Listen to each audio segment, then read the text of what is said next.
வணக்கம் ஃப்ரெண்ட்ஸ். நம்ம இன்னைக்கு பார்க்க போகிறது ரொம்ப முக்கியமான விஷயம்.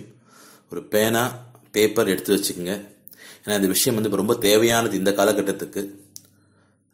தங்கம் செய்கிற மருந்து அதை கத்தர போகிறேன். நான் தங்கம் செய்வது எப்படி அதை பற்றி நம்ம பேச போகிறோம். இதை மற்றவங்களும் சொல்லிக் கொடுங்க. ஏன்னா எல்லாருக்கும் தங்கம் செஞ்சால் வீட்டில் சந்தோஷம் தானே. அவங்க வீட்லேயும் தங்கம் இருந்ததுன்னா சந்தோஷமாக இருப்பாங்க. இப்போ 4500 கிராம் விற்குது. இந்த நேரத்தில் தங்கம் செய்யறதை கற்றுக்கிறதுன்றது ஒரு பெரிய வரப்பிரசாதம். அந்த வரப்பிரசாதத்தை உங்களுக்கு கொடுக்க போகிறேன். இந்த வீடியோ கடைசி வரைக்கும் பாருங்கள், நிச்சயமாக பிடிக்கும். பொன் செய்கிற மருந்து எப்படி நீங்கள் கேட்பீங்க ஃபர்ஸ்ட். சார் அது செய்ய முடியுமா? அது ஒரு மெட்டல் நம்ம வீட்டில் எப்படி செய்ய முடியும் அப்படின்னு நினைக்கலாம் நீங்கள். அதுக்கான விஷயத்த கிட்டத்தட்ட ஒரு 3000 வருஷம், ஒரு 5000 வருஷம் பதிவு பண்ணுறாங்க. 5000 வருஷம் வாழ்ந்த தமிழினம் சொல்லி கொடுத்துட்டு போயிருக்கு எப்படி வீட்டில் தங்கம் செய்யறது. என்னன்னா, போதும் என்ற மனமே பொன் செய்யும் மருந்து.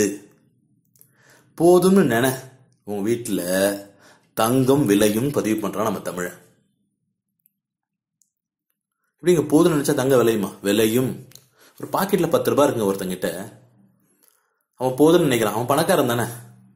பேங்க்ல 10 கோடி இருக்கு, அப்பவும் பத்தலன்றான். அவன் பிச்சைக்காரன் தானே. போதும்னு நினைக்கிறவன் பணக்காரன், தேவைன்னு நினைக்கிறவன் பிச்சைக்காரன். உண்மையா பொய்யா நான் சொல்றது? நல்லா ஆழ சிந்திச்சு பாருங்க. போதும் என்ற மனமே பொன் செய்கின்ற மருந்து. உங்க வீட்டுல பொன் விளையணுமா? போதும்னு நினை. நீங்க நினைக்கலாம், சார் இது பிலசாபிக்கலா, அதாவது தத்துவ ரீதியா நான் ஒத்துக்க முடியும். இந்த ரியல் லைஃப்ல இது ஒத்து வருமா?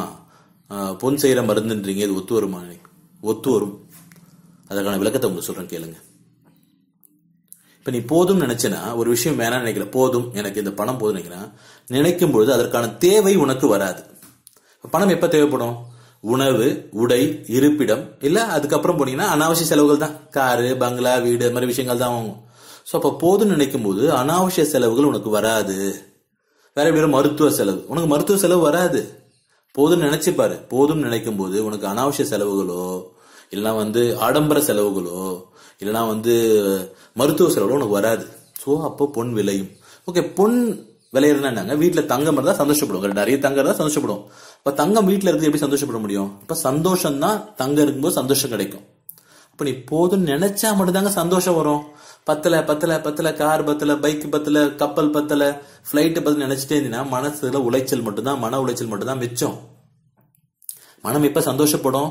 போதும்னு நினைச்சா மட்டும்தான் மனசு சந்தோஷப்படும். அப்ப போதும் நினைச்சா பொன் கண்டிப்பா விளையும். உன் வீட்டில் தங்கம் விளையும். போதும் என்ற மனமே பொன் செய்யும் மருந்து. இதை நான் சொல்லல, 5000 வருஷம் வாழ்ந்து நம்ம தமிழம் சொல்லிட்டு இருக்கு. நானும் அதுக்கு முயற்சி பண்ணிட்டு இருக்கேன். உங்ககிட்ட பேசிட்டு இருக்கும் போது எனக்கு காசு கிடைச்சா இருக்குன்னு எனக்கு தோணும். ஆனா அதையும் மீறி போதும் நினைத்தால் உன் வீட்டில் பொன் விளையும். போதும் என்ற மனமே பொன் செய்கின்ற மருந்து. நன்றி, வணக்கம்.